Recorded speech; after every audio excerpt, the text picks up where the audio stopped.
Hi friend, good evening, शुभ सन्ध्या। तो घड़िर काटाय 8:30 बाजছে। Beauty Bengali ব্লগে সবাইকে ওয়েলকাম জানিয়ে আবারও একটা আমার ব্লগ নিয়ে চলে এসেছি। তো দেখো এখানে ঘিয়ের মধ্যে কাজু আর কিশমিশ ভাজছি। তো আজকে ডিনারে কি করব সেটা তোমাদেরকে দেখাচ্ছি। দাঁড়াও এক সেকেন্ড, আগে কাজু কিশমিশটা তুলে নিই, তারপরে কথা বলছি, নাহলে এগুলো পুড়ে যাবে। তো ঘিয়ের মধ্যে কাজু আর কিশমিশটা ভাজা হয়ে গেল। তো আজকে বাসন্তী পোলাও বানাচ্ছি। সেদিনকে বানিয়েছিলাম ফ্রাইড রাইস, আর আজকে রাত্রেবেলায় বানাচ্ছি বাসন্তী পোলাও। তো এখানে চালটাকে হলুদ আর ঘি আর আদা বাটা দিয়ে মাখিয়ে রেখেছি, জলটাকে ঝরিয়ে নিয়েছিলাম এই যে বাসমতি চালটাকে। আর এইদিকে দেখো, দাঁড়াও এক সেকেন্ড, গরম মশলাটা দিয়ে দিই ঘিয়ের মধ্যে। এখানে দিয়ে দিলাম এলাচ, লবঙ্গ, দারচিনি। আমি এইভাবেই পোলাওটা বানাই, খুব টেস্ট হয় এবং খুব ঝরঝরে হয়।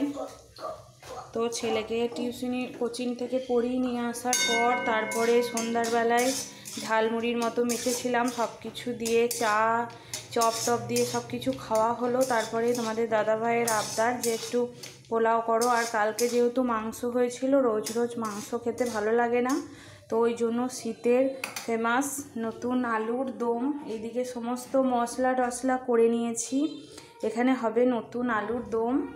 আর এই যে ঝরঝরে বাসন্তী পোলাও, এই যে দুপুরে সব রান্না করা আছে, আবার এইদিকে এগুলো করছি। দুপুরে যা যা রান্না করেছিলাম সবই আছে, একটু ভালো করে ভেজে নেব। দাঁড়াও এক সেকেন্ড, ফ্লেমটা ওমা বলো। তো ছেলে তো পড়ে চলে এসছে, এদিকে খাওয়া দাওয়া করলো, একটু দিয়েছে, বদমাইশি করছে, খেলা করছে, ফোন দেখছে, এসব করছে, আর আমি এদিকে খাবার বানাচ্ছি। তো আমি দেখলাম আমি যেভাবে পোলাওটা বানাই তোমাদের সাথে একটু শেয়ার করি, এইভাবে খেতেও খুব ভালো হয়। তো দেখো, হ্যাঁ ঘি দিয়ে ভেজেছি না, তো ভাতও আছে, শুধু পোলাওটা না, অল্প করেই বানাচ্ছি রাত্রেবেলা, তো তো ওই জন্য সাদা ভাতও আছে, তো অল্প করেই বানাচ্ছি। দেখো ভেজে নিচ্ছি প্রথমে চালটা ঘিয়ের মধ্যে গোটা গরম মশলা দিয়ে ভালো করে একটু ভাজা ভাজা হয়ে গেলে এবার আমি জল দিয়ে দেবো। দাঁড়াও সেকেন্ড, আমি জলটা দিয়ে দিই, ফ্লেমটা সবসময় কমিয়ে রাখতে হবে।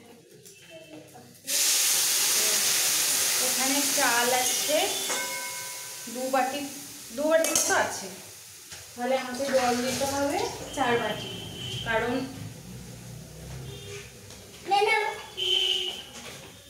চালের থেকে জলটা একটু বেশি দিতে হবে।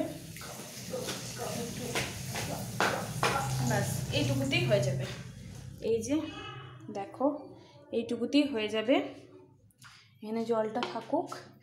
এবার কাজু কিশমিশটা আমি দিয়ে দেব, দিয়ে যখন ফুটে সিদ্ধ হয়ে যাবে চালটা, তখন নুন আর চিনি দিয়ে নামিয়ে দেবো।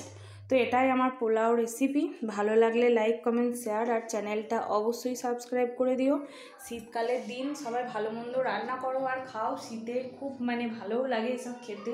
আমি তো খুব পছন্দ করি ফ্রাইড রাইস, পোলাও, বিরিয়ানি, সবকটাই আমার খুব ভালো লাগে। তো আমি নিজে বানাতেও পারি।